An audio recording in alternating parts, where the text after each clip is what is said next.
Мінекей мұны бағандан бері менің заңды келтіріп тұр. Мінекей қазақ тіліне қарсы. Мен қазақ тілінде сұрағанда қазақ тілінде жауап беру керек десем, менен 1000 рет сұрады. Мен 1000 рет жауап бердім. 1000 рет емес енді бір 10-15 рет шығар. Қазақ тіліне қарсы қараңыздар. Мен айттым, міндетті сіздер барлық ақпаратты қазақша жеткізуге. А маған айтады, вам ничего не обязаны дейді. Вот солай айтып жатыр. Здрасте. Қазақша. Здрасте. Я не Қазақша. обязан разговаривать на казахском. Сіз По міндеттісіз. Конституции я не обязан разговаривать на казахском. Сіз міндеттісіз қазақша жауап беруге.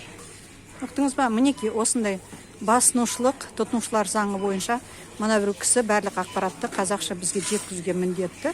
Ол күліп тұр, кекетіп тұр. Бүкіл Қазақстан қараңыздар, бізде Керекуде Смол Арсений деген Ресейден келген директоры мінекей осылай тараңдатып қойды. Осылқыдағы Смол. Мінекей қараңыздар. Все?